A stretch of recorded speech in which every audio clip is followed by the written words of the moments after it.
Binubuksan pa lang namin yung palay mga idol. Lumalapit na mga itik natin. Ito yung mga palay natin. Mga maitim na. Yan, mura lang ho yan lads na nabili ko. Sige, bukas mo na. Ayun o. Sige, kakain na sila yan.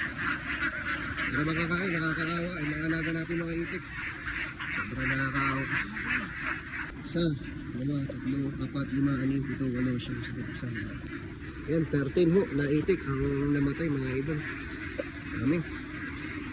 Yan, dalawang sako na ho na 50 kilos, bali 100 kilos yung pinakain yun. Yan, siguro naman na yan, pero ubusin niya ng itik. Ubusin ng itik yun. Ito yan, no? Ubusin niya yun. Kaya ano, sa mga idol natin, ito po mga lods yung realidad sa farming. So, survive na lang natin itong ano, itong ilan na ito mga idol. Ayun. Ayun. Nakakayot na sila yun. Ayun eh. Maulang hapon sa inyo lahat mga idol. Ito po ang ano namin, ang pastulan namin ngayon. Wala na ako kayo pagpastulan. Hinubo na rin ako. At ngayon ho, ay gutom na gutom itong mga alaga nating itik. Magpapakain na ho kami ng ng palay. Itong mga palay ho na ito ay mga ano ito, yung mga nabasa na. Ito yung binlid ho. Pinapakain namin. Ito mga ito. Sila yung pakpak. Ayan po, may mga namatay na rin ho na mga alaga namin mga itik. Ayan po, bubuhos na ni Idol. Ayan ho. Sige, papunta ron, buhos mo. Sige po, ayan, pakainin na ho ng mga itik ho riyan. Ayan ho, sinalakay na ho, sobrang gutom. Ayan ho. Ayan.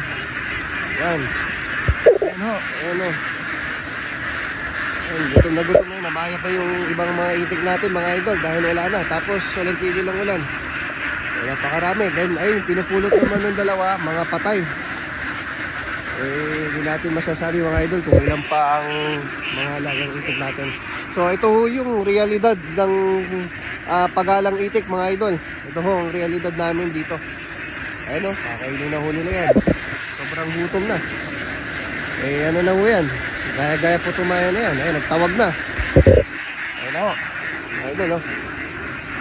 Pakain mo na ng isang sako, 50 kilos yan. Iba, hindi makakakain. Lalagay pa po siya ng ano, ng ilang sako dyan.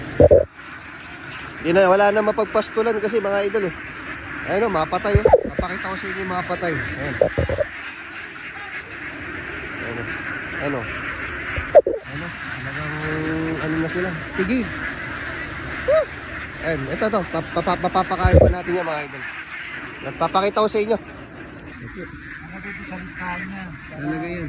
Listahan natin. Ayan o. Ayan po, yan natin o. Ang gutom nila. Sobrang na ang gutom ng mga alaga natin ito.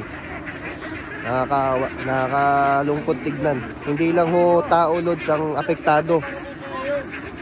Maging yung mga alaga nating hayop mga idol. Yan, apektado sila yan. Wawa.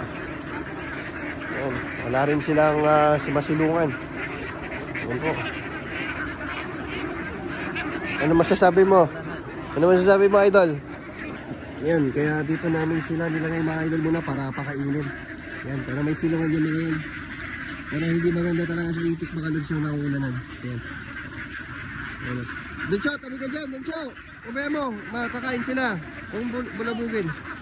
Ayan, pinakain lang namin sila mga idol. Pero may silungan yan doon po ang silungan yan. Ay nako, kakasakit na tayo nito. Ito po yung realidad natin. Ito po, ganito po kahirap sa duck farming. Kaya sa mga nagbabalak dyan na pasukin ng free range na itik, ganito lods, kapag kapanahon ng tagulan, wala mapagpastulan, sigurado maglalabas na ako kayo ng pangbili ng patoka niya. Ito po, itik, dami hindi nakakain. Nag-aabang, naghahanap ng station, no? Makakain na po. Lamang mga idol, maraming salamat sa inyo.